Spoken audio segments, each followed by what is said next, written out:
Itong end times na tinatawag, ito yung hindi pagkawasak ng sanlibutan. That's a misinterpretation of the terms according to the Word of God. Kala nila yung end of the world, mawawasak ang mundo, mawawala dito, hindi po. End of the world means the end of the system of the world. Itong sistemang pampolitika, itong sistemang sosyal na ginagalawan natin, itong sistemang religyoso, itong sistemang pananalapi, financial system, political system, economic system, social system, religious system of the world. This is going to end. Tatapusin yan. Because this is not God's system. Ang itatayo niya ay ang sistema ng kanyang kaharian. Hallelujah. Bago kayo pumunta sa inyong mga ginagalawang buhay, makinig muna kayo ng pangangaral ng salita ng Diyos. Sapagkat itong sistema ng kaharian na ipinadala at ipinagkatiwala sa inyong pastor, ito ang sistemang itatayo ng Diyos sa mundong ito na paghaharian niya ng 1,000 taon. Hallelujah! Tatapusin ng Diyos the financial system, the elaborate, complicated financial system of the world is going to end. Napakasimple ng introduction ng financial system ng Diyos. Napaka-simple. Papalitan ng Diyos ang sistemang pang-ekonomiya ng sanlibutan. Papalitan din ng Diyos ang political na sistema ng sanlibutan. Sa kakristyanuhan naman, makikita ninyo, si Kristo lahat ang pinapangaral, pero hindi nagkakaintindihan. Nagkakawatak-watak tayong lalo ng dahil sa relihiyon at denominasyon. Hindi tayo nagkakaisa, hindi tayo nagmamahalan. Pero tingnan mo mga kapatid, habang ako ipapunta rito, nagta-travel by land, I travel by air, I travel by land, I travel by sea, tagtad ng simbahan ng Pilipinas. Pero tadtad din ang away. God's people that are sincere and honest in wanting to find the truth about Jesus Christ are so much confused that they don't know what to do. And it is religion who should be the oasis of people who seem to walk in the desert of untruth, but instead of finding water that will satisfy and quench their spiritual thirst, they become more thirsty, they become more confused, and they seem to walk in an endless darkness, not knowing where the true way can be found. Wala silang pag-asa na makita ang dulo ng katotohanan, sapagkat wala kang makikita. Yan po ang dulot ng relihiyon. Pati nga ako nangangaral na sa kaharian. Pinapangaral ko na nga, diretso si Jesus Christ. Kita nyo, di na relihiyon yan Babaguhin ng Diyos at papalitan niya ang lahat ng mga bagay na yan. Aalisin niya yan. Ang tunay, ang kanyang ipasusunod sa kanyang bayan. Nasusunod bang sinabi ni Jesus Christ? Hindi nasusunod. Pinapangaral nga si Jesus Christ, hindi naman sinusunod ang kanyang sinasabi. Anong sinabi ni Jesus Christ? Love one another, that the world may know you are my disciples. Anong sabi ni Jesus Christ? Kung tayo ay puro sa Kanya, magmamahalan tayo. Hindi nga tayo lang. Sinabi pa nga niya, love your enemy. Do good to them that hate you and persecute you and despitefully use you. Sabi niya, do good to them. Eto ngayon ang relihiyon, ang mukha ng relihiyon, nakita natin, ang mukha ng denominasyon, nakita natin. Lalo tayong nagkabahabahagi, nagkawatak-watak, at hindi nagkakaintindihan. Alam ba ninyo, ang sistemang yang religyoso at denominational ay papalitan ng Diyos ng tunay. Hallelujah! Hallelujah! At ang mensahe na kanyang ipaaalam sa atin ay napakasimple lamang. Ito na nga ang pasimula. This is now the beginning of the restoration of the simplicity of the message that Jesus Christ brought to this earth. He died, was sacrificed, He died, and then was buried. On the third day, He rose again. And He rose again victoriously. And when He rose again, He gave us His word. 2,000 years ago, up to now, it's now the beginning of the restoration of the purity and the simplicity of the truth of the message of Jesus Christ, which I am now preaching to you today. What is the simplicity of that message? The message is so simple, it is only contained in one word: repent. Anong ibig sabihin ng repent? Magsisi. Anong ibig sabihin ng magsisi? Ang ibig sabihin ng magsisi para sa iba, iiyak. Ang ibig sabihin ng magsisi para sa iba, pag tinanganan mo nito, matutumba. Magtatumbling. Ang ibig sabihin ng repent para sa iba, magsisimba ako, mataimtim sa Diyos. That's not the meaning of repentance per se. The meaning of repentance is deeper than that. Repentance means you come because you understood the message that you cannot save yourself. And you understood that Jesus Christ, who sacrificed His life on the cross, is the perfect sacrifice, and you don't have to pay for the penalty of your sin because it was Him who came and was crucified on that cross that paid for the penalty of your sin. He is the substitutionary Savior for you. Lalapit ka lang. Hindi ko maligtas ang sarili ko. Ikaw ang tagapagligtas, nagbayad ng kasalanan ko. Ngayon, Panginoon, ako po ay susuko sa iyo. Repentance is a surrender. What will you surrender? Rebelde tayo sa Diyos. Alam niyo yan?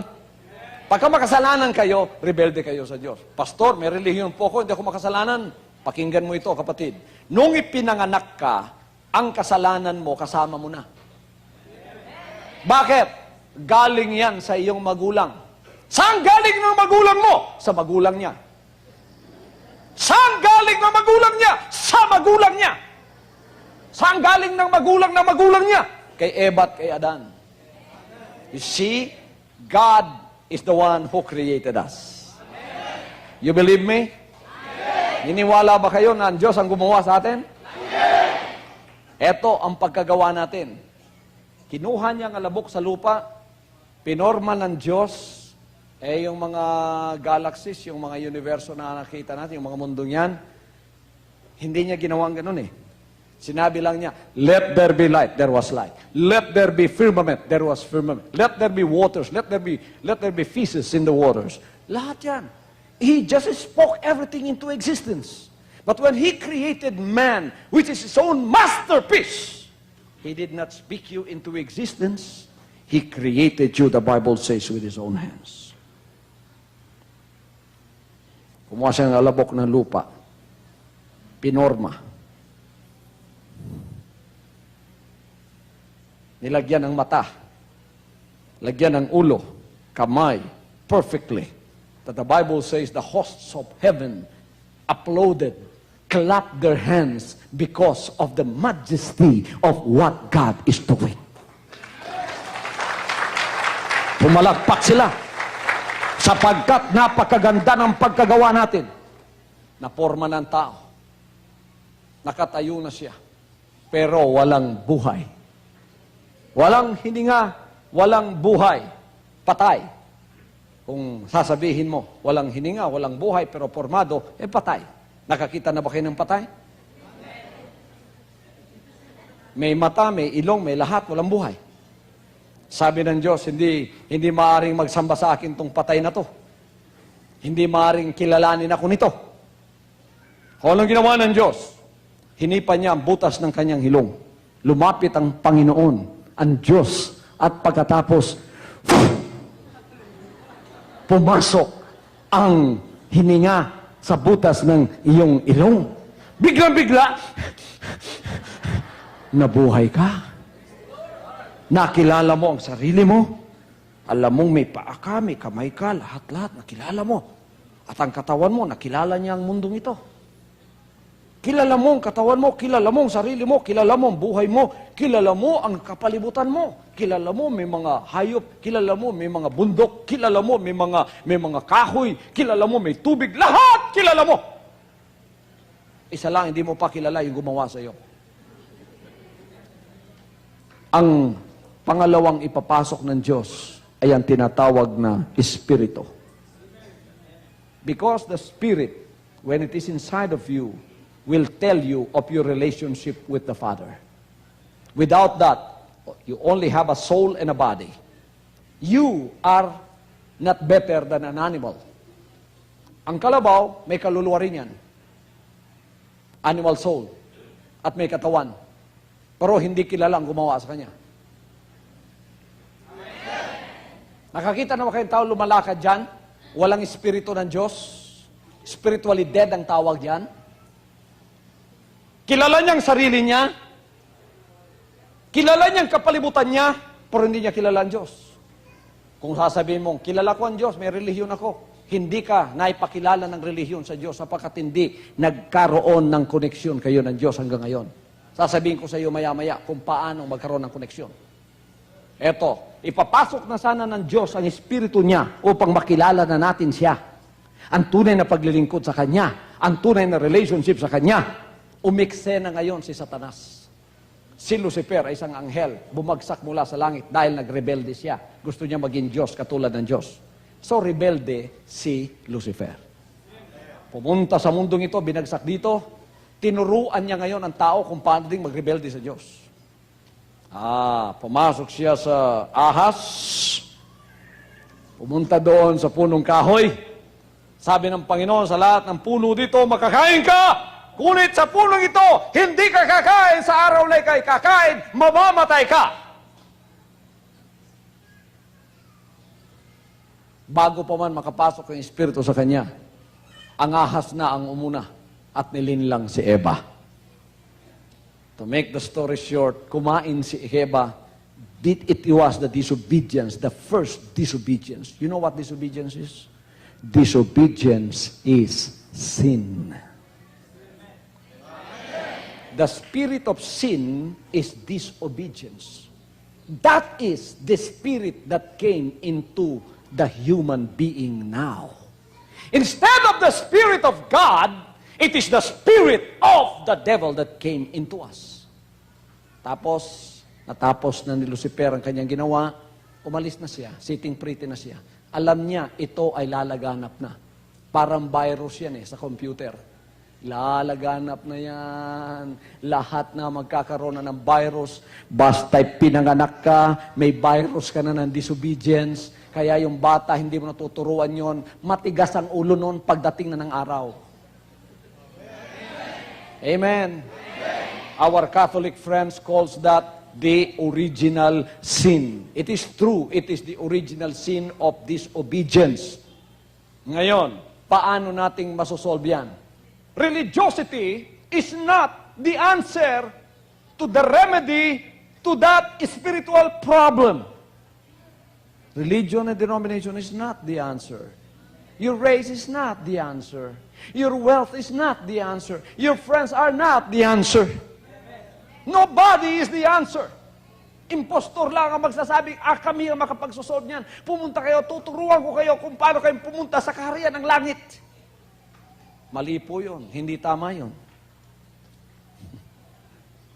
Amen? Dumating si Jesus Christ dito, marami ng relihiyon. May Pariseo, may Saduseo. Nagdidibatihan na ang mga yan nang dumating si Jesus Christ dito. Lahat nagtuturo. Ang tao ay nanginginig. Ang tao ay napakarelihiyoso. Pero ang Espiritu ay walang pagbabago. Hindi pa rin makasunod-sunod yan sa kalooban ng Diyos, sapagkat ang espiritu mo sa loob ay parang punong kahoy yan. Kung ano ang punong kahoy, siya ang bunga. Sabi ni Jesus Christ, makikilala mo ang puno sa pamamagitan ng kanyang bunga. Kung ang espiritu ng kasalanan na disobedience ay santol, santol talagang bunga mo. Halimbawa, ang katuwiran ay mangga. Gusto mong maging mangga, pero ang puno mo santol. Pitasin mo lang lahat yun. Santol ka pa rin. Kanino? Kung minsan, hindi pa ikaw ang pumipitas eh. Kawawa naman yung mga pari kung minsan. Papasok kayo sa kumbento, mangungumpesyal kayo sa kompesyonaryo, Padre, marami na po akong bunga. Pwede bang pakipitas? Hinarbest ng pari ngayon. Kailangan din harvestin din yung nasa sa kanya. Hindi masosolve yun. That is a spiritual problem. It cannot be solved by religious, denominational, or human means. It's a spiritual problem. And only a spiritual remedy can solve it. Wala talagang mangyayari doon. Tingnan ninyo, ang iba naman sa Middle East, masosolve down nila yung problema nila para magsasamba sila sa buhaya, magsasamba sila sa mga bituin. Ang mga anak nila, pinapakain sa mga buhaya para daw maapis yung mga Diyos doon. Wala rin yun. Katang-isip lang ng tao yun. Etong gawin mo, masosolve yan. Etong gawin mo, magbibigay ka ng malaking offering, masosolve yan. Hindi rin masosolve yun. Walang makakasolve yan. Alam ninyo, huwag kayong mawala ng pag-asa. Sapagkat habang tayo naririto, mahal tayo ng ating buhay na Diyos. Hallelujah! Dumating ang ating Panginoon! The Bible says in the beginning was the Word was with God, and the Word was God. And the Word was made flesh and dwelt among us. He was born of a woman, but his father is not a man, so he was not born in sin. He was not born through the process of the flesh, but he was born of the Spirit. That's why he is sinless. He's spotless. He came, and he was the solution to that problem. Nung siya dumating, anong sinabi niya? Isa lang ang mensahe niya, repent. The other word for repentance is surrender. Anong isosurrender mo? Yung minana mo na espiritu. Na hindi mo mabago-bago. I-surrender mo yun. Ang iba, nagiging cosmetic pa nga yung mga relihiyosong belief nila eh. Alam ko, santol ako. Pinipitas ko lahat ang bunga. Para maging mangga ako tingnan, bibili ako ng maraming mangga sa Gimaras. Itatali ko dito sa puno. Tinali lahat. Tinali. Para kung tingnan mo sa malayo, uy, mangga. Uy, bago ka na, mangga. Pero pagka inuga mo, pinadaan mo sa trial, aba, nako, nahuhulog ang mga mangga. Nakatali lang pala. Artificial. Naging plastic tuloy. Hindi totoo. Kasi yung puno mo, yun pa rin. Gusto mo bang maging mangga? Ang solusyon si Jesus Christ. Ano ang dala niya, mga kapatid? Mensahe! Repent! Anong ibig sabihin ng repentance? Sabi ni Jesus Christ, kung ihahambing ko ngayon sa parable na ito, eto ang dala niya. Dumating si Jesus Christ, nakasakay sa isang backhoe. Alam niyo kung ang backhoe? O kung di niyo lang, bulldozer na lang. Nakasakay sa bulldozer si Jesus Christ.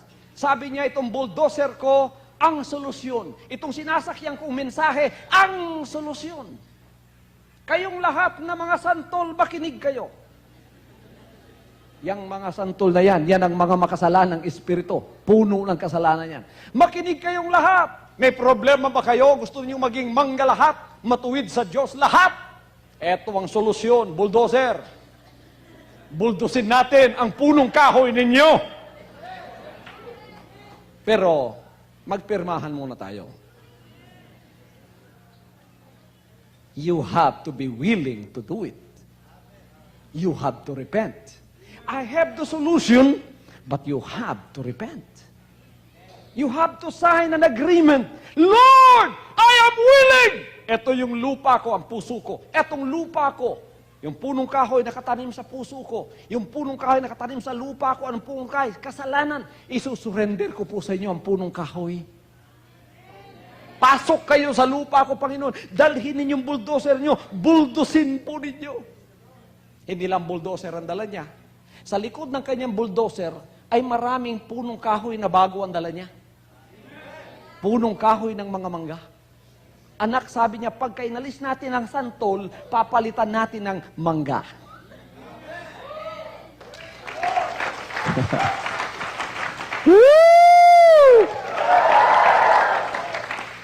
Sino ang gustong maging mangga ang kanyang espiritu? You just invite Jesus Christ. Walang bayad. Just invite Him. Pero kung nakarinig ka ng mensaheng ito, pero ayaw mong papasukin sa bakod ng puso mo, gusto mo pa rin santol ka, hindi ka pipilitin ni Jesus Christ. Because hindi naman sa pilitan ang magandang balita. Dadaan-daan ka lang niya, kahit ang solusyon siya, dadaan-daan lang, walang mangyayari sa iyo, santol ka pa rin. Pero para sa lahat ng tatanggap sa Kanya, sabi ng John chapter 1 verse 12, to them that received Him, or accepted Him, or invited Him to come into their land, and then use your bulldozer, Lord, through my agreement, through my repentance, through my willingness, through my surrendering of this land. Palitan mo ang punong kahoy na ito. Alisin mo! Daraan na ang kapangyarihan ng Diyos, bubuldusin yung santol mo. Hindi lang pipitasin ang bunga, pati ang puno.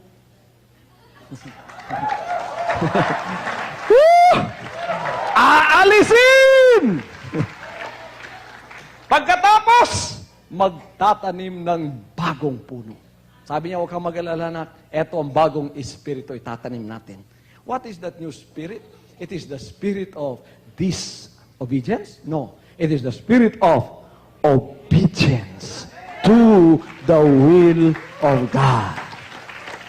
Hallelujah! Hallelujah! Ngayon, sinabi ng Ezekiel 36:26, the Lord said, I will put in them a new heart, and I will put in them a new spirit, so that they might be able to obey my statutes and my commandments. Ngayon, eto ang kasalanan ng relihiyon. Hindi na bago ang puno ninyo.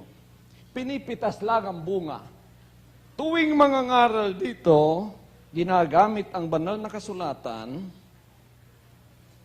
tinuturuan ng mga disobedient spirits, obey! Obey! Paano maturuan ng obedience ang disobedient? Ngayon, yung tao, pinipilit niyang sumunod hanggang ang mga kalyo niya, ang lalapad na, makasalanan pa rin. Hanggang napapansin mo, ang tao ay namamatay ng kanyang pag-asa. Kahit anong gawin ko, hindi ako maka-obey. Nakikinig lang ako, pero hindi ako maka-obey. Bakit maka-obey ka? Disobedient ka. Hindi mo kasalanan yun. Tingnan ninyo, mga kapatid, ang milagrong ginawa ng Panginoon. It is not hard for you to obey the Word of God now. Because you have an obedient spirit. Pagka napasok sa iyo yan, kilala mo kung sino ang nagbigay niyan. Ang nagbigay ay ang amang nasa langit. Anong ibig sabihin nun? Ipinanganak ka na sa kanyang espiritu, meron ka ng bagong ama. So, a new relationship will start.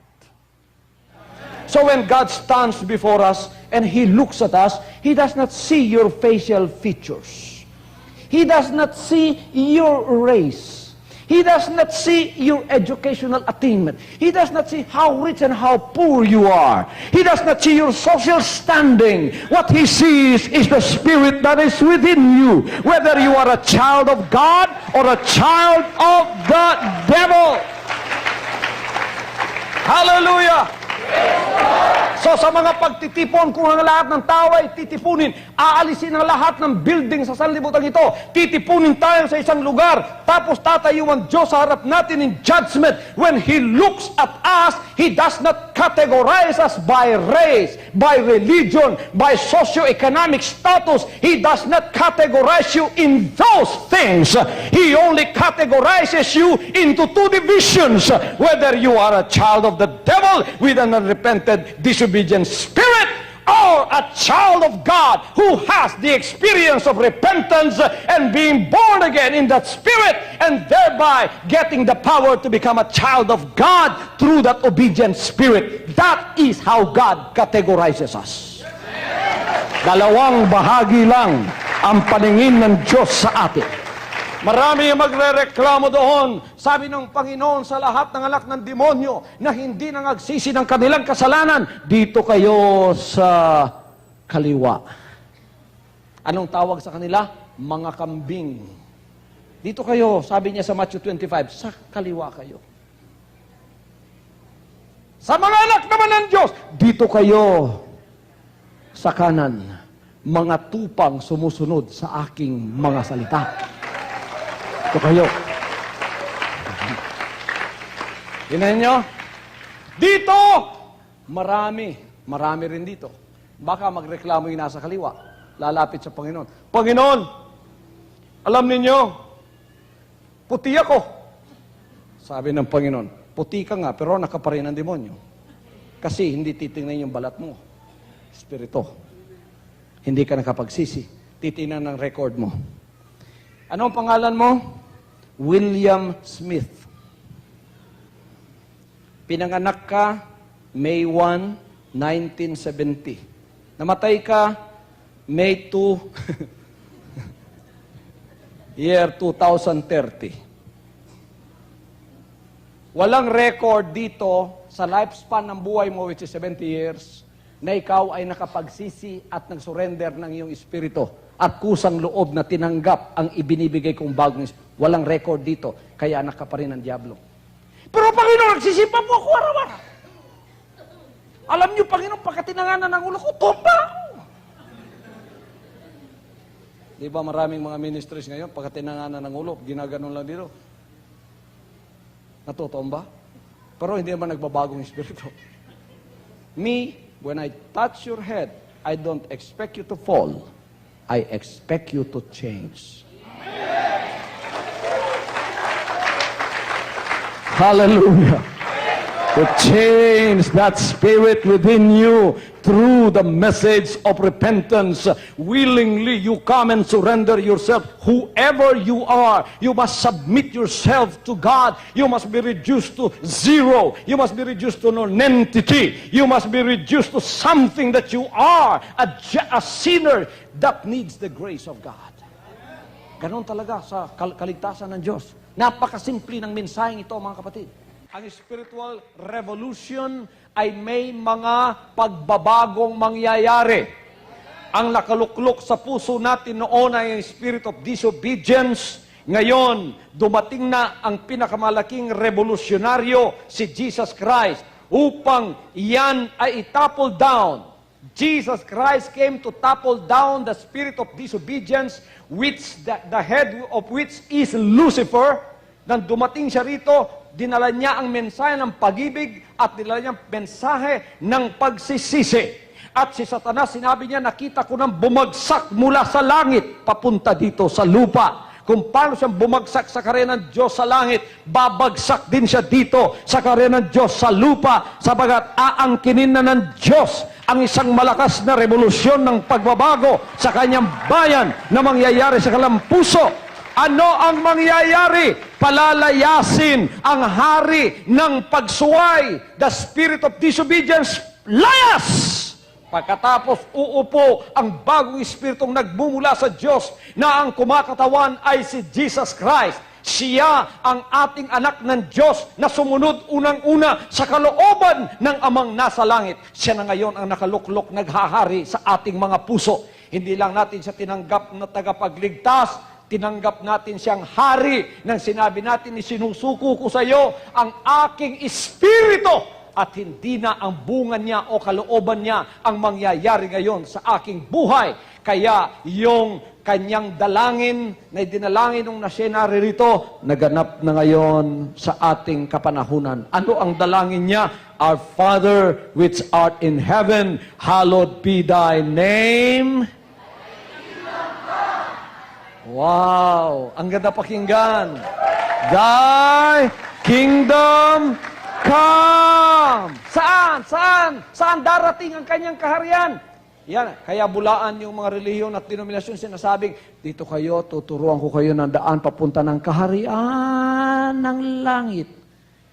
O, ngayon, ano nangyari? Nasa wilderness kayo ng pananampalataya nyo. Libot-libot kayo sa mundong ito, hindi nyo nakita ang kaharian ng Diyos. Sapagkat hindi pa kayo ang pupunta doon, ang kaharian ng Diyos ang pupunta dito. Thy kingdom come. Paano ninyo alam na ang kaharian niya dumating na? Thy will be done on earth. Yan ang pinakamalaking bagay dyan. Ang kalooban niya matutupad na. Paano matutupad ang kalooban niya kung lahat tayo disobedient? Gusto man nating sumunod, hindi tayo makasunod. Dahil ang puno natin, santol pa rin. Disobedient pa rin. Ngayon, pwede na ba? May nangagsisi na ba? Tingnan ko nga yung mga kamay ng mga sumuko na at nagsisi na sa harapan ng ating buhay. Thy kingdom come, thy will be done on earth. On earth. Natutupad ng kanyang kalooban dito, kaya ang kaharian niya nandirito na. Ang kaharian niya nakapasok na sa puso ng mga tao naririto. Kaya ang bandila ng kaharian ni Jesus Christ naririto na. Ito yung arka ng inyong kaligtasan. Ang papasok sa kaharian ang siyang maliligtas.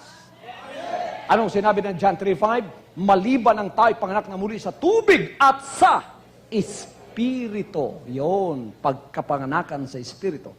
Ngayon, na ipanganak na kayo sa Espiritu, may bagong ama na kayo. Ang lahat ay magsabing, ako'y ipinanganak na sa Espiritu ng Diyos. Mayroon akong bagong ama.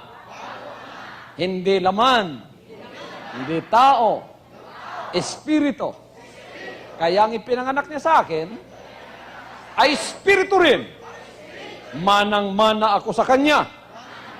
Sapagkat ang Espiritu nang galing sa Kanya ay ang Espiritu ng pagsusunod. Tulad ng anak niya na si Jesus Christ na ipinagpapatuloy ang buhay niya sa pamamagitan ng Kanyang pinahiran na walang iba kundi si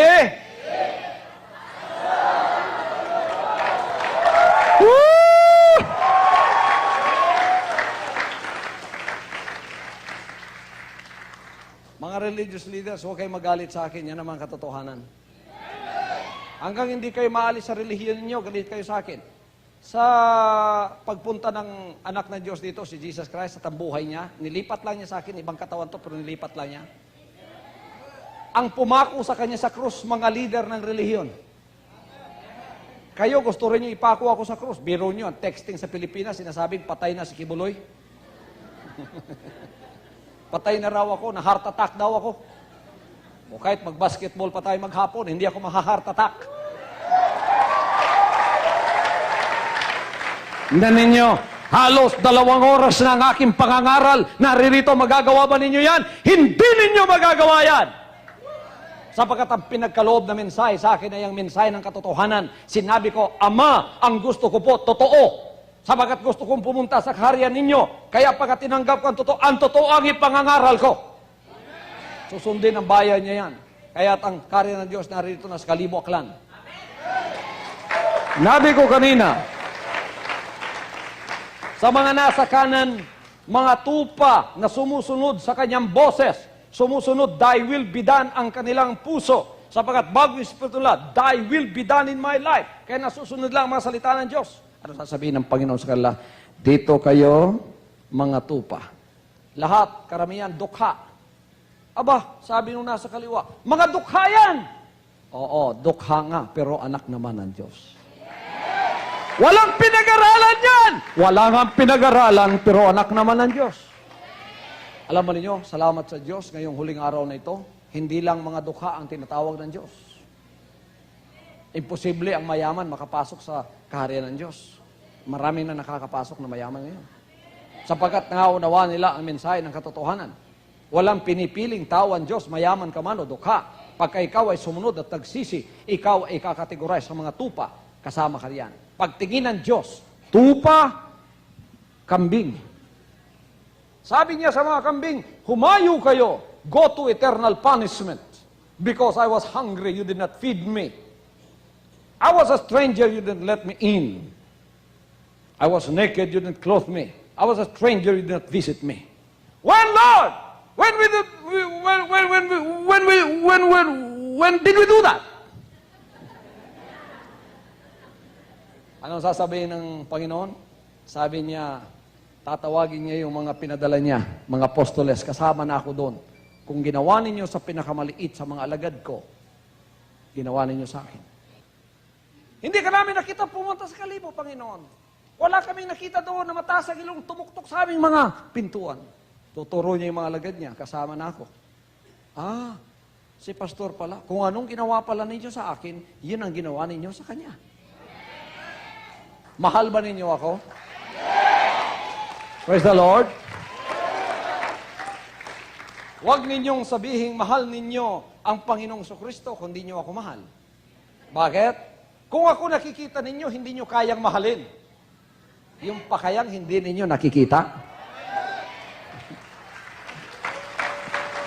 Woo! Dito naman sa nasa harapan o nasa kanan, sabi niyang Panginoon, okay, kayong mga tupa ko, pumasok kayo sa kagalakan ng kaharian ng Diyos na inihanda para sa inyo sa buhay na walang hanggan. Sapagkat ako ay nagutom, pinakain ninyo. Ako ay nauhaw, pinainom ninyo. Walang damit, dinamtan nyo. Estranghero ako, pinatuloy nyo. Kailan, Panginoon? Ituturo niya, maaalala ninyo ang ginawa ninyo sa akin. Babasahin ang mga records ninyo. Bakit kayo ay naging tupa, sumunod? Merong record that you have surrendered your life one day. Nangaral ako sa Kalibo, pumunta ka doon, sinurrender mo ang buhay mo. Panginoon, kusang loob ako'y lalapit sa iyo. Susurrender ko na ang aking espiritu. Not my will, not the will of the Spirit, but your will be done in my life. Lord, I will follow John 3:5. What is John 3:5? Except a man be born of water. Bakit may water? Because water is an identification with Him. Because the good news is death, burial, and resurrection of Jesus Christ. Death is when you repent. When you repent, that is equivalent to death. Patay ang lumang espiritu. Ang taong patay, anong gagawin natin? Ililibing mo. Your grave is not watery grave. That is an equivalent of your burial. We will bury you according to Romans chapter 6. They that are dead in Christ are buried with Him by baptism into His death. That likewise as Christ rose from the dead, we should also walk in newness of life. So, ibabaon ka. You went with the death of Jesus Christ by repentance.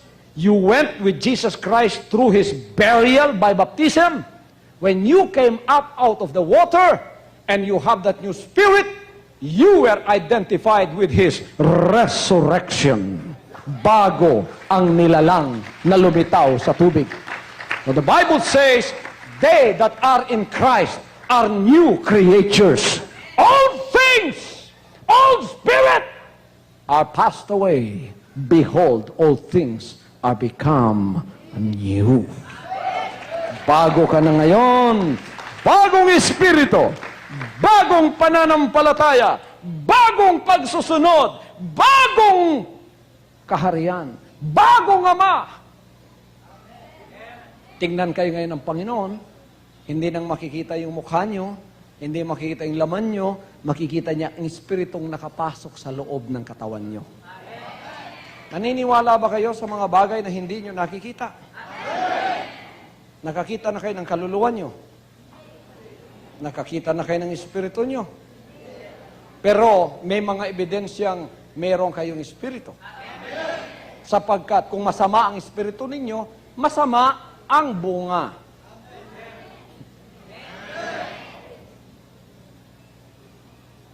Kung kaluluwa lang, hindi kayo makikilala. Para lang kayong hayop. Hindi kayo masama, hindi mabuti. Categorize under sin pa rin. Pero pag may espiritu ka, ano ang espiritu mo, lalabas ang bunga. Amen. Kung santol, santol. Kung mangga, mangga. Kung masama, masama. Kung mabuti, mabuti. Kung masunurin, masunurin. Kung masuwain, susuwayin. Ngayon, nakikilala tayo sa pamamagitan ng ating espiritu. Sapagkat tayo, ang bunga natin, sumusunod. Sumusunod sa kalooban ng Diyos. Darating ang panahon, haharap ang lahat ng tao sa harapan ng Diyos. Dalawa lang ang paningin niya. Anak ng demonyo, hindi ka nagsisi, dito ka. Anak ng Diyos na nakapagsisi, dito ka. Magrereklamo yun dito. Panginoon, ako po ay gumawa ng malaking kababalaghan. Panginoon, ako po ay apostol.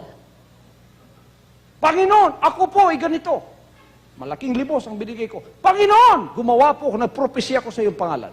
The Lord will say, 7:21 of Matthew, not all that say unto me, Lord, Lord, shall enter into the kingdom of heaven, but they that obey the will of my Father which is in heaven. Hallelujah! Hallelujah! Naniniwala kayo na yan ang ililigtas ng Diyos sa inyo?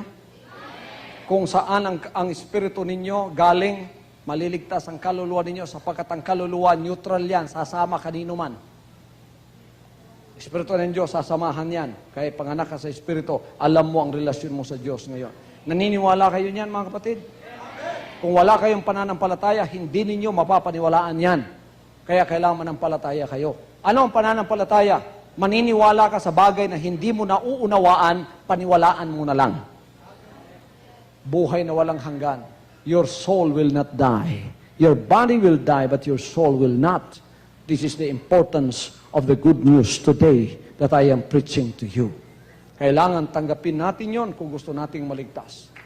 Lumakad tayo, sumuko tayo, at kusang loob nating lapitan siya at sabihin, Panginoon, sinusuko ko ang aking sarili sa inyo. Hallelujah.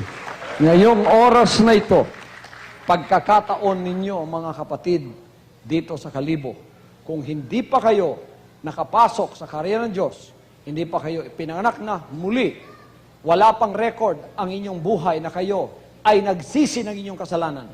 Isang araw, mamamatay kayo, ang inyong kaluluwa haharap sa harap ng Diyos. Kukunin ang mga kasulatan ng buhay mo. Kung walang record, sinabi ng banal na kasulatan, whosoever whose name is not found written in the book of life is cast into the lake of fire, which is the second death. Titingnan ang record mo. Kung walang record doon, impyerno ang pupuntahan mo. Ito ang kahalagahan ng magandang balita.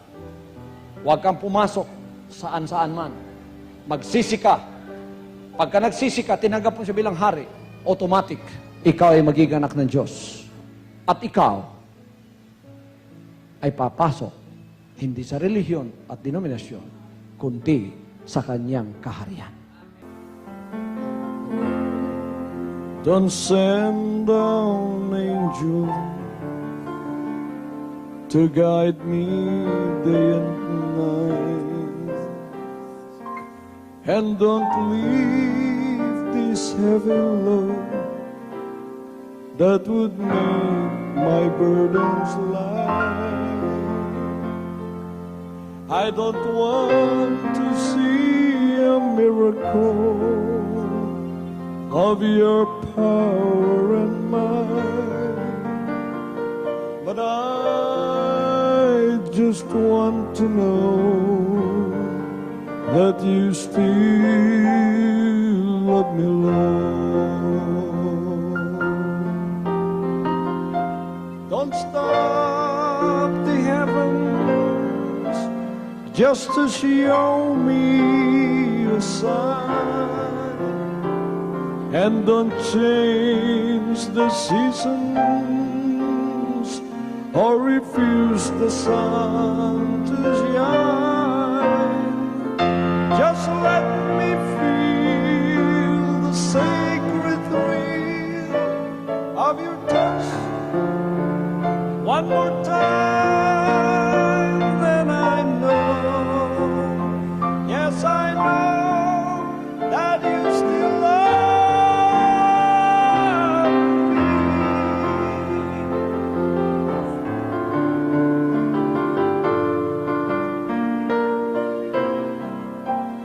Don't send down blessings.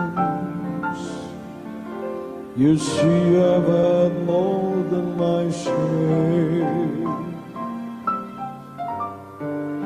I'll keep on guessing if tomorrow will be there. I'm not asking for your mercy in my hour of dark despair, but I just want to know that you still love me, Lord. Don't stop the heavens just to show me a sign, and don't change the seasons or refuse the sun to shine. Just let me feel the sacred thrill of your touch one more time, then I know, yes I know, that you still love me.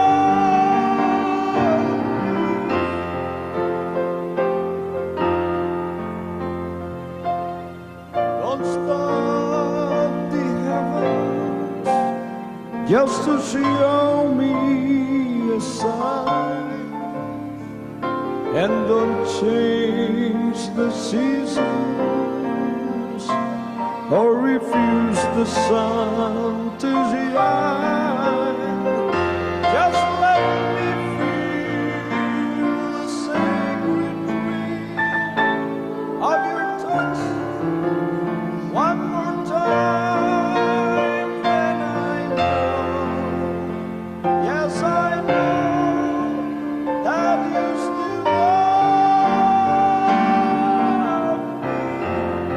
Hallelujah. Yun ang Diyos ang gumawa sa atin? Ito ang pagkagawa natin. Kinuha niya ang alabok sa lupa, pinorma ng Diyos, yung mga galaxies, yung mga universo na nakita natin, yung mga mundong yan, hindi niya ginawang ganun eh. Sinabi lang niya, let there be light, there was light. Let there be firmament, there was firmament. Let there be waters, let there be fishes in the waters. Lahat yan. He just spoke everything into existence. But when He created man, which is His own masterpiece, He did not speak you into existence. He created you, the Bible says, with His own hands. Kumuha siya ng alabok ng lupa.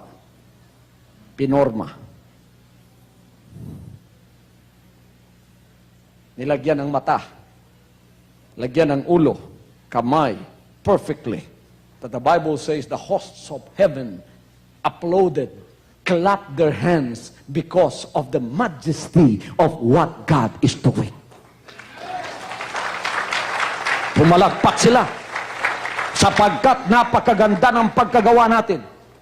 Na forma ng tao. Nakatayo na siya. Pero walang buhay. Walang hininga, walang buhay. Patay. Kung sasabihin mo, walang hininga, walang buhay, pero formado, patay. Nakakita na ba kayo ng patay? May mata, may ilong, may lahat, walang buhay. Sabi ng Diyos, hindi maaring magsamba sa akin tong patay na to. Hindi maaring kilalanin ako nito. Kung anong ginawa ng Diyos? Hinipa niya ang butas ng kanyang hilong. Lumapit ang Panginoon, ang Diyos, at pagkatapos, pumasok ang hininga sa butas ng iyong ilong. Biglang-bigla, nabuhay ka. Nakilala mo ang sarili mo. Alam mong may paa ka, may kamay ka, lahat-lahat, nakilala mo. At ang katawan mo, nakilala niya ang mundong ito. Kilala mo ang katawan mo, kilala mo ang sarili mo, kilala mo ang buhay mo, kilala mo ang kapalibutan mo, kilala mo may mga hayop, kilala mo may mga bundok, kilala mo may mga kahoy, kilala mo may tubig, lahat kilala mo. Isa lang, hindi mo pa kilala yung gumawa sa iyo. Ang pangalawang ipapasok ng Diyos ay ang tinatawag na Espiritu. Because the Spirit, when it is inside of you, will tell you of your relationship with the Father. Without that, you only have a soul and a body. You are not better than an animal. Ang kalabaw, may kaluluwa rin yan. Animal soul. At may katawan. Pero hindi kilala ang gumawa sa kanya. Nakakita na ba kayong tao lumalakad dyan? Walang espiritu ng Diyos? Spiritually dead ang tawag dyan? Kilala niya ang sarili niya? Kilala niya ang kapalibutan niya? Pero hindi niya kilala ang Diyos. Kung sasabihin mo, kilala ko ang Diyos, may relihiyon ako. Hindi ka naipakilala ng relihiyon sa Diyos sapagkat hindi nagkaroon ng koneksyon kayo ng Diyos hanggang ngayon. Sasabihin ko sa iyo maya-maya kung paano magkaroon ng koneksyon. Eto, ipapasok na sana ng Diyos ang Espiritu niya upang makilala na natin siya. Ang tunay na paglilingkod sa Kanya, ang tunay na relationship sa Kanya. Umikse na ngayon si Satanas. Si Lucifer ay isang anghel, bumagsak mula sa langit dahil nagrebelde siya. Gusto niya maging Diyos katulad ng Diyos.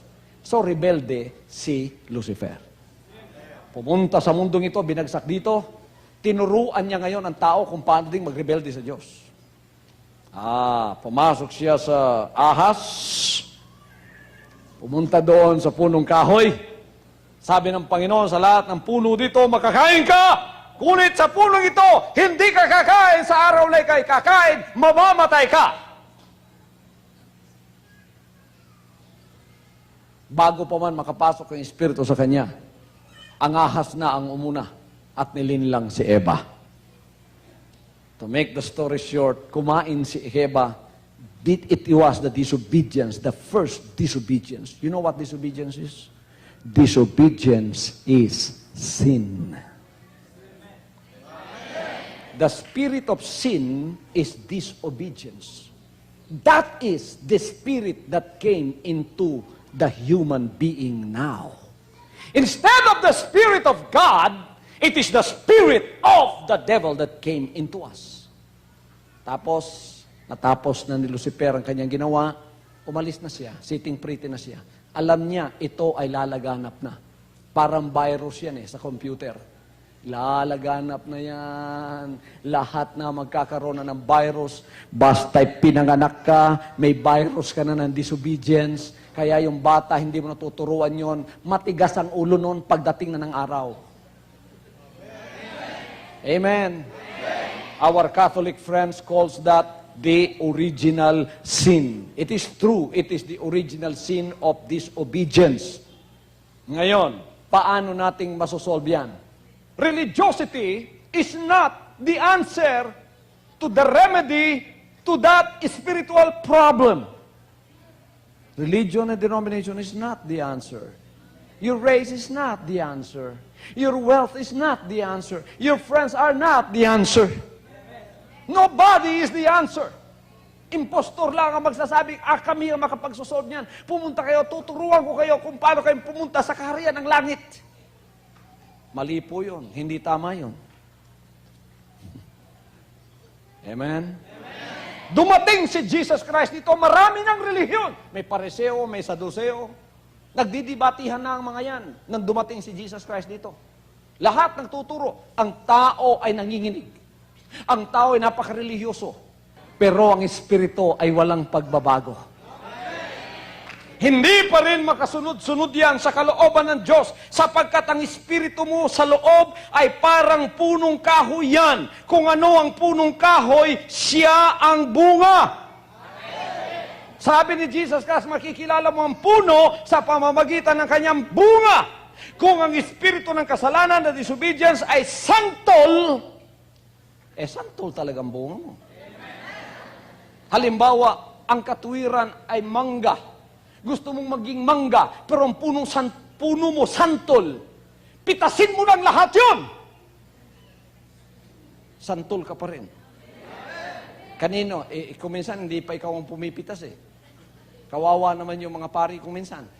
Papasok kayo sa kumbento, mangungumpesyal kayo sa kompesyonaryo, Padre, marami na po akong bunga. Pwede bang pakipitas? Hinarbest ng pari ngayon. Kailangan din harvestin din yung nasa sa kanya. Hindi masosolve yun.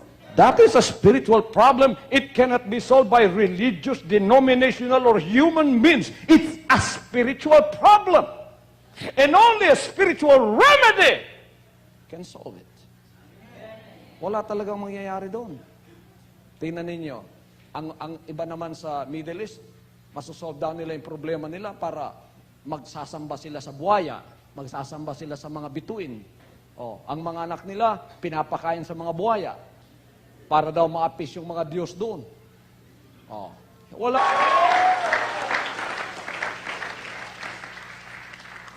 Mga religious leaders, huwag kayo magalit sa akin. Yan naman katotohanan. Hanggang hindi kayo maalis sa relihiyon ninyo, galit kayo sa akin. Sa pagpunta ng anak ng Diyos dito, si Jesus Christ, at ang buhay niya, nilipat lang niya sa akin, ibang katawan to, pero nilipat lang niya. Ang pumako sa kanya sa krus, mga leader ng relihiyon. Kayo, gusto rin niyo ipako ako sa krus. Biro niyo, texting sa Pilipinas, sinasabing patay na si Kibuloy.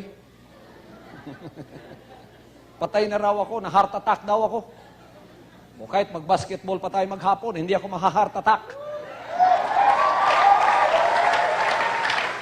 Tingnan ninyo, halos 2 oras na ang aking pangangaral. Naririto, magagawa ba ninyo yan? Hindi ninyo magagawa yan! Sapagkat ang pinagkaloob na mensahe sa akin ay ang mensahe ng katotohanan. Sinabi ko, Ama, ang gusto ko po, totoo. Sapagkat gusto kong pumunta sa kaharian ninyo. Kaya pagkat tinanggap ko ang totoo ang ipangangaral ko. Susundin ang bayan niya yan.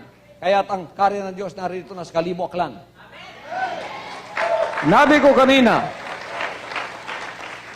sa mga nasa kanan, mga tupa na sumusunod sa kanyang boses, sumusunod, thy will be done ang kanilang puso. Sapagkat bago yung Espiritu nila, thy will be done in my life. Kaya nasusunod lang ang mga salita ng Diyos. Ano sasabihin ng Panginoon sa kanila?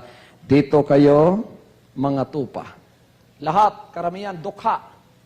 Aba, sabi nung nasa kaliwa, mga dukha yan! Oo, dukha nga, pero anak naman ng Diyos.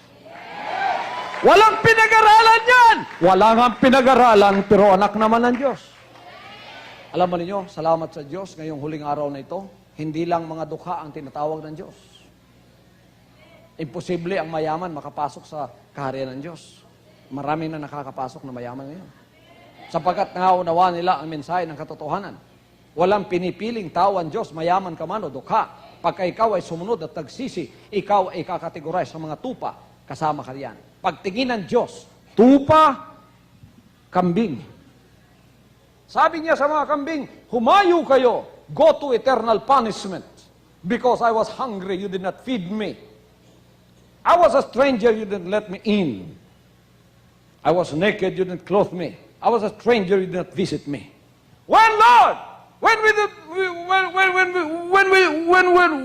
did we do that?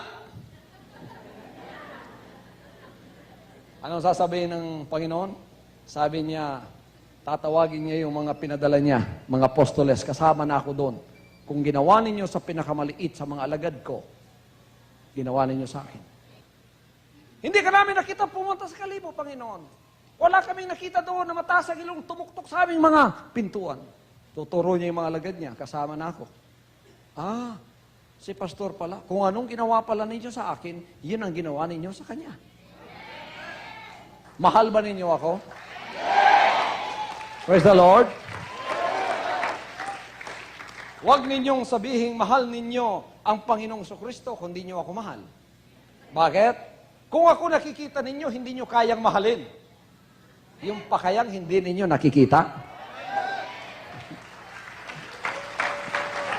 Woo! Dito naman sa nasa harapan o nasa kanan, sabi niyang Panginoon, okay, kayong mga tupa ko, pumasok kayo sa kagalakan ng kaharian ng Diyos na inihanda para sa inyo sa buhay na walang hanggan. Sapagkat ako ay nagutom, pinakain ninyo. Ako ay nauhaw, pinainom ninyo.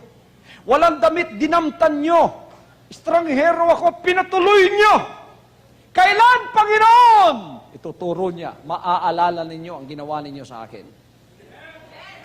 Babasahin ang mga records ninyo. Bakit kayo ay naging tupa, sumunod? Merong record that you have surrendered your life one day. Nangaral ako sa Kalibo, pumunta ka doon, sinurrender mo ang buhay mo. Panginoon, kusang loob ako'y lalapit sa iyo. Susurrender ko na ang aking espiritu. Not my will, not the will of the Spirit, but your will be done in my life.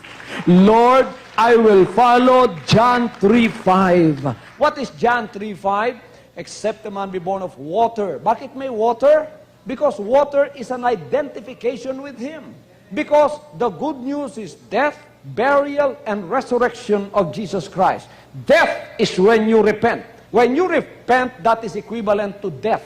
Patay ang lumang espiritu. Ang taong patay, anong gagawin natin? Ililibing mo. Your grave is not watery grave. That is an equivalent of your burial. We will bury you according to Romans chapter 6. They that are dead in Christ are buried with Him by baptism into His death. That likewise as Christ rose from the dead, we should also walk in newness of life. So, ibabaon ka. You went with the death of Jesus Christ by repentance. You went with Jesus Christ through His burial by baptism. When you came up out of the water and you have that new spirit, you were identified with His resurrection. Bago ang nilalang na lumitaw sa tubig. So the Bible says, they that are in Christ are new creatures. All things, all spirit are passed away. Behold, all things are become new. Bago ka na ngayon, bagong espiritu, bagong pananampalataya, bagong pagsusunod, bagong kaharian, bagong Ama. Tingnan kayo ngayon ng Panginoon, hindi nang makikita yung mukha nyo, hindi makikita yung laman nyo, makikita niya ang espiritong nakapasok sa loob ng katawan nyo. Naniniwala ba kayo sa mga bagay na hindi nyo nakikita? Nakakita na kayo ng kaluluwa nyo? Nakakita na kayo ng espiritu nyo? Pero may mga ebidensyang meron kayong espiritu. Sapagkat kung masama ang espiritu ninyo, masama ang bunga.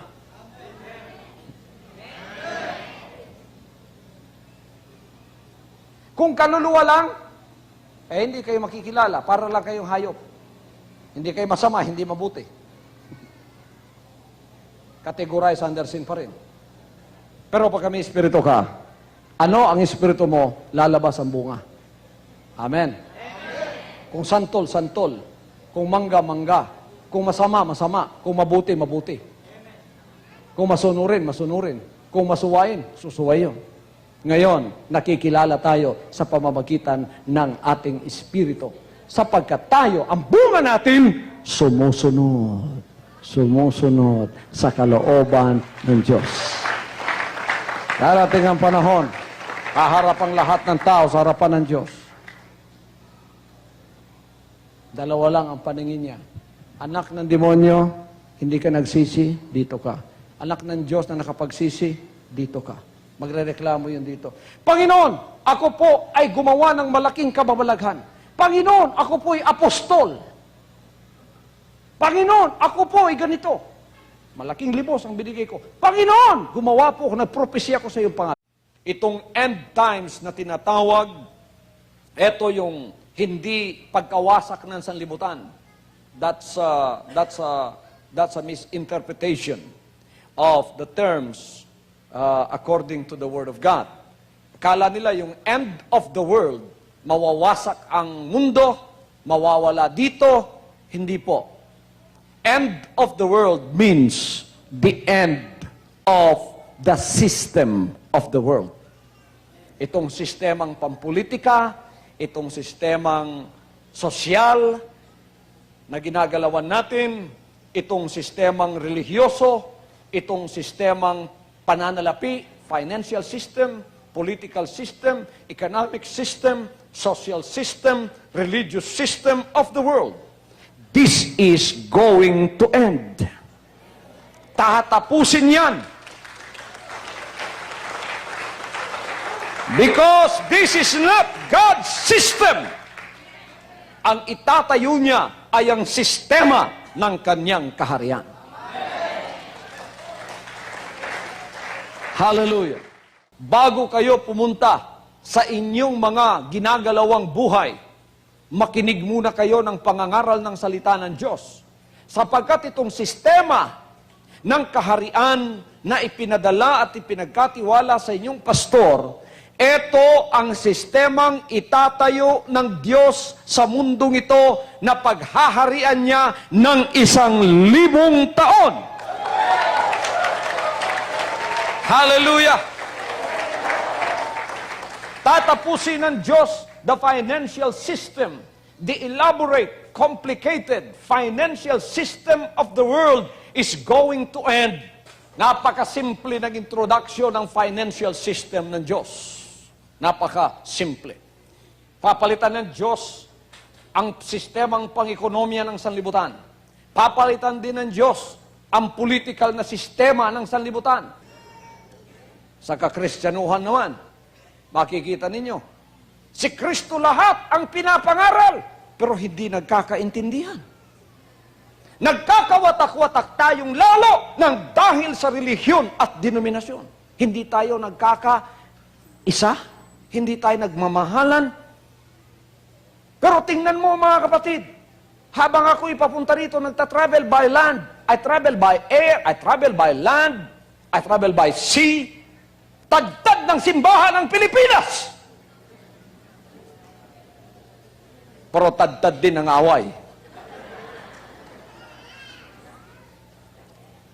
God's people that are sincere and honest in wanting to find the truth about Jesus Christ are so much confused that they don't know what to do. And it is religion who should be the oasis of people who seem to walk in the desert of untruth, but instead of finding water that will satisfy and quench their spiritual thirst, they become more thirsty, they become more confused, and they seem to walk in an endless darkness, not knowing where the true way can be found. Wala silang pag-asa na makita ang dulo ng katotohanan, sapagkat wala kang makikita. Yan po ang dulot ng relihiyon. Pati nga ako nangangaral na sa kaharian. Pinapangaral ko na nga, diretso si Jesus Christ. Kita nyo, di na relihiyon yan Babaguhin ng Diyos at papalitan niya ang lahat ng mga bagay na yan. Aalisin niya yan. Ang tunay, ang kanyang ipasusunod sa kanyang bayan. Nasusunod bang sinabi ni Jesus Christ? Hindi nasusunod. Pinapangaral nga si Jesus Christ, hindi naman sinusunod ang kanyang sinasabi. Anong sinabi ni Jesus Christ? Love one another, that the world may know you are my disciples. Anong sabi ni Jesus Christ? Kung tayo ay puro sa Kanya, magmamahalan tayo. Hindi nga tayo lang. Sinabi pa nga niya, love your enemy. Do good to them that hate you and persecute you and despitefully use you. Sabi niya, do good to them. Eto ngayon ang relihiyon, ang mukha ng relihiyon, nakita natin, ang mukha ng denominasyon, nakita natin. Lalo tayong nagkabahabahagi, nagkawatak-watak, at hindi nagkakaintindihan.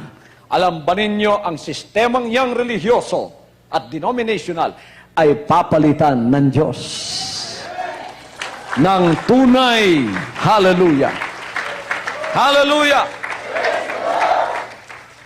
At ang mensahe na kanyang ipaaalam sa atin ay napakasimple lamang. Ito na nga ang pasimula. This is now the beginning of the restoration of the simplicity of the message that Jesus Christ brought to this earth. He died, was sacrificed, He died, and then was buried. On the third day, He rose again. And He rose again victoriously. And when He rose again, He gave us His word. 2,000 years ago, up to now, it's now the beginning of the restoration of the purity and the simplicity of the truth of the message of Jesus Christ, which I am now preaching to you today. What is the simplicity of that message? The message is so simple, it is only contained in one word: repent. Anong ibig sabihin ng repent? Magsisi. Anong ibig sabihin ng magsisi? Ang ibig sabihin ng magsisi para sa iba, iiyak. Ang ibig sabihin ng magsisi para sa iba, pag tinanganan mo dito, matutumba. Magtatumbling. Ang ibig sabihin ng repent para sa iba, magsisimba ako, mataimtim sa Diyos. That's not the meaning of repentance per se. The meaning of repentance is deeper than that. Repentance means you come because you understood the message that you cannot save yourself. And you understood that Jesus Christ, who sacrificed His life on the cross, is the perfect sacrifice, and you don't have to pay for the penalty of your sin because it was Him who came and was crucified on that cross that paid for the penalty of your sin. He is the substitutionary Savior for you. Lalapit ka lang. Di ko maligtas ang sarili ko. Ikaw ang tagapagligtas, nagbayad ng kasalanan ko. Ngayon, Panginoon, ako po ay susuko sa iyo. Repentance is a surrender. What will you surrender? Rebelde tayo sa Diyos. Alam niyo yan? Pagka makasalanan kayo, rebelde kayo sa Diyos. Pastor, may relihiyon po ako, hindi ako makasalanan. Pakinggan mo ito, kapatid. Nung ipinanganak ka, ang kasalanan mo, kasama mo na. Bakit? Galing yan sa iyong magulang. Saan galing ng magulang mo? Sa magulang niya. Saan galing ng magulang niya? Sa magulang niya. Saan galing ng magulang niya? Kay Eva at kay Adan. You see, God is the one who created us. You believe me? Niniwala ba kayo? Yun. Katang-isip lang ng tao yun. Etong gawin mo, masusolve yan. Etong gawin mo, magbibigay ka ng malaking offering, masusolve yan. Hindi rin masusolve yun. Walang makakasolve yan. Alam ninyo, huwag kayong mawala ng pag-asa. Sapagkat, habang tayo naririto, mahal tayo ng ating buhay na Diyos. Hallelujah! Dumating ang ating Panginoon! The Bible says, in the beginning was the Word was with God, and the Word was God. And the Word was made flesh and dwelt among us. He was born of a woman, but his father is not a man, so he was not born in sin. He was not born through the process of the flesh, but he was born of the Spirit. That's why he is sinless. He's spotless. He came, and he was the solution to that problem. Nung siya dumating, anong sinabi niya? Isa lang ang mensahe niya, repent. The other word for repentance is surrender. Anong isosurrender mo? Yung minana mo na espiritu. Na hindi mo mabago-bago. I-surrender mo yun. Ang iba, nagiging cosmetic pa nga yung mga relihiyosong belief nila eh. Alam ko, santol ako, pinipitas ko lahat ang bunga. Para maging mangga ako tingnan, bibili ako ng maraming mangga sa Gimaras. Itatali ko dito sa puno. Tinali lahat. Oh, tinali. Para kung tingnan mo sa malayo, uy, mangga. Uy, bago ka na, mangga. Pero pagka inuga mo, pinadaan mo sa trial, aba, nako, nahuhulog ang mga mangga. Nakatali lang pala. Artificial. Naging plastic tuloy. Hindi totoo. Kasi yung puno mo, yun pa rin. Gusto mo bang maging mangga? Ang solusyon si Jesus Christ. Ano ang dala niya, mga kapatid? Mensahe! Repent! Anong ibig sabihin ng repentance? Sabi ni Jesus Christ, kung ihahambing ko ngayon sa parable na ito, eto ang dala niya. Dumating si Jesus Christ, nakasakay sa isang backhoe. Alam niyo kung anong backhoe? O kung di niyo lang, bulldozer na lang. Nakasakay sa bulldozer si Jesus Christ. Sabi niya, itong bulldozer ko, ang solusyon. Itong sinasakyan kong mensahe, ang solusyon. Kayong lahat na mga santol, makinig kayo. Yang mga santol na yan ang mga makasalanang espiritu. Puno ng kasalanan yan. Makinig kayong lahat. May problema ba kayo? Gusto niyo maging mangga lahat? Matuwid sa Diyos lahat? Ito ang solusyon, bulldozer. Buldusin natin ang punong kahoy ninyo. Pero, magpirmahan muna tayo. You have to be willing to do it. You have to repent. I have the solution, but you have to repent. You have to sign an agreement. Lord, I am willing! Ito yung lupa ko, ang puso ko. Etong lupa ko, yung punong kahoy nakatanim sa puso ko. Yung punong kahoy nakatanim sa lupa ko, anong punong kahoy? Kasalanan. Isusurrender ko po sa inyo ang punong kahoy. Pasok kayo sa lupa ko, Panginoon. Dalhin ninyong bulldozer nyo. Buldosin po ninyo. Hindi lang bulldozer ang dala niya. Sa likod ng kanyang bulldozer ay maraming punong kahoy na bago ang dala niya. Punong kahoy ng mga mangga. Anak, sabi niya, pagka inalis natin ang santol, papalitan natin ng mangga.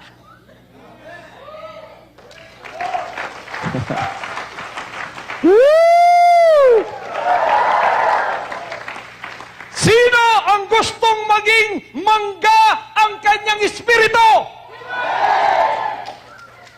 You just invite Jesus Christ. Walang bayad. Just invite Him. Pero kung nakarinig ka ng mensaheng ito, pero ayaw mong papasukin siya sa bakod ng puso mo, gusto mo pa rin santol ka, hindi ka pipilitin ni Jesus Christ. Because hindi naman sapilitan ang magandang balita. Dadaan-daan ka lang niya, kahit ang solusyon siya, dadaan-daan lang, walang mangyayari sa iyo, santol ka pa rin. Pero para sa lahat ng tatanggap sa Kanya, sabi ng John chapter 1 verse 12, to them that received Him, or accepted Him, or invited Him to come into their land, and then use your bulldozer, Lord, through my agreement, through my repentance, through my willingness, through my surrendering of this land. Palitan mo ang punong kahoy na ito. Alisin mo! Daraan ng kapangyarihan ng Diyos, bubuldusin yung santol mo. Hindi lang pipitasin ang bunga, pati ang puno.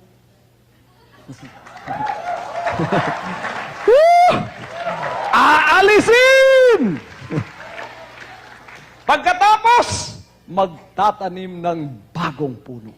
Sabi niya, huwag kang mag-alala na, eto ang bagong espiritu, itatanim natin. What is that new spirit? It is the spirit of disobedience? No. It is the spirit of obedience to the will of God. Hallelujah! Hallelujah!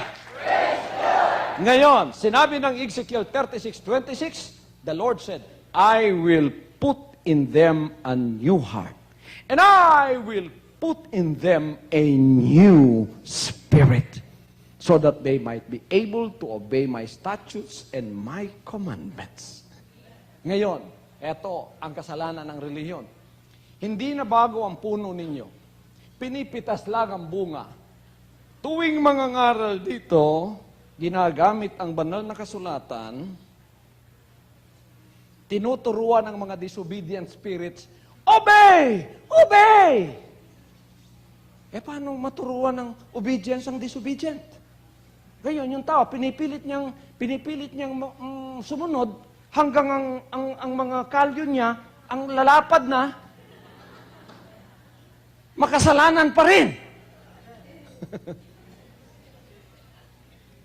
Hanggang napapansin mo, ang tao ay namamatay ng kanyang pag-asa. Kahit anong gawin ko, hindi ako maka-obey. Nakikinig lang ako, pero hindi ako maka-obey. Bakit maka-obey ka? Disobedient ka. Hindi mo kasalanan yun. Tingnan ninyo, mga kapatid, ang milagrong ginawa ng Panginoon. It is not hard for you to obey the Word of God now. Because you have an obedient spirit. Pagka napasok sa iyo yan, kilala mo kung sino ang nagbigay niyan. Ang nagbigay ay ang amang nasa langit. Anong ibig sabihin nun? Ipinanganak ka na sa kanyang espiritu, meron ka ng bagong ama. So, a new relationship will start. So when God stands before us and He looks at us, He does not see your facial features. He does not see your race. He does not see your educational attainment. He does not see how rich and how poor you are. He does not see your social standing. What He sees is the Spirit that is within you, whether you are a child of God or a child of the devil. Hallelujah! So sa mga pagtitipon, kung ang lahat ng tao ay titipunin, aalisin ang lahat ng building sa sanlibutan ito, titipunin tayo sa isang lugar, tapos tatayo ang Diyos sa harap natin in judgment. When He looks at us, He does not categorize us by race, by religion, by socioeconomic status. He does not categorize you in those things. He only categorizes you into two divisions, whether you are a child of the devil with an unrepented, disobedient spirit, or a child of God who has the experience of repentance and being born again in that spirit, and thereby getting the power to become a child of God through that obedient spirit. That is how God categorizes us. Dalawang bahagi lang ang paningin ng Diyos sa atin. Marami ang magrereklamo doon. Sabi ng Panginoon sa lahat ng anak ng demonyo na hindi nangagsisi ng kanilang kasalanan, dito kayo sa kaliwa. Anong tawag sa kanila? Mga kambing. Dito kayo, sabi niya sa Matthew 25, sa kaliwa kayo. Sa mga anak naman ng Diyos, dito kayo sa kanan. Mga tupang sumusunod sa aking mga salita. Ito kayo. Tingnan nyo. Dito, marami rin dito. Baka magreklamo yung nasa kaliwa. Lalapit sa Panginoon. Panginoon, alam ninyo, puti ako. Sabi ng Panginoon, puti ka nga, pero naka pa rin ang demonyo. Kasi hindi titingnan yung balat mo. Espiritu. Hindi ka nakapagsisi. Titingnan ng record mo. Anong pangalan mo? William Smith. Pinanganak ka May 1, 1970. Namatay ka May 2, year 2030. Walang record dito sa lifespan ng buhay mo, which is 70 years, na ikaw ay nakapagsisi at nagsurrender ng iyong espiritu at kusang loob na tinanggap ang ibinibigay kong bagong espiritu. Walang record dito, kaya anak ka pa rin ng Diablo. Pero Panginoon, nagsisipa po ako araw-araw. Alam niyo, Panginoon, pagkatinanganan ng ulo ko, tumba! Di ba maraming mga ministries ngayon, pagkatinanganan ng ulo, ginaganon lang dito. Natutomba? Pero hindi naman nagbabagong espiritu. Me, when I touch your head, I don't expect you to fall. I expect you to change. Hallelujah. to change that spirit within you through the message of repentance. Willingly you come and surrender yourself. Whoever you are, you must submit yourself to God. You must be reduced to zero. You must be reduced to nonentity. You must be reduced to something that you are, a sinner that needs the grace of God. Ganon talaga sa kaligtasan ng Diyos. Napakasimple ng mensaheng ito, mga kapatid. Ang spiritual revolution ay may mga pagbabagong mangyayari. Ang nakaluklok sa puso natin noon ay ang spirit of disobedience. Ngayon, dumating na ang pinakamalaking revolusyonaryo, si Jesus Christ, upang iyan ay itapple down. Jesus Christ came to topple down the spirit of disobedience, which the head of which is Lucifer. Nang dumating siya rito, dinala niya ang mensahe ng pag-ibig at dinala niya ang mensahe ng pagsisisi. At si Satanas, sinabi niya, nakita ko nang bumagsak mula sa langit, papunta dito sa lupa. Kung paano siyang bumagsak sa karya ng Diyos sa langit, babagsak din siya dito sa karya ng Diyos sa lupa, sabagat aangkinin na ng Diyos ang isang malakas na revolusyon ng pagbabago sa kanyang bayan na mangyayari sa kanilang puso. Ano ang mangyayari? Palalayasin ang hari ng pagsuway, the spirit of disobedience, layas! Pagkatapos uupo ang bagong espiritong nagmumula sa Diyos na ang kumakatawan ay si Jesus Christ. Siya ang ating anak ng Diyos na sumunod unang-una sa kalooban ng Amang nasa langit. Siya na ngayon ang nakaluklok naghahari sa ating mga puso. Hindi lang natin siya tinanggap na tagapagligtas, tinanggap natin siyang hari nang sinabi natin, isinusuko ko sa iyo ang aking espiritu. At hindi na ang bunga niya o kalooban niya ang mangyayari ngayon sa aking buhay. Kaya yung kanyang dalangin na dinalangin nung siya naririto, naganap na ngayon sa ating kapanahunan. Ano ang dalangin niya? Our Father which art in heaven, hallowed be thy name. Wow! Ang ganda pakinggan. Thy kingdom come! Saan? Saan? Saan darating ang kanyang kaharian? Yan, kaya bulaan yung mga relihiyon at denominasyon sinasabing, dito kayo, tuturuan ko kayo ng daan papunta ng kaharian ng langit.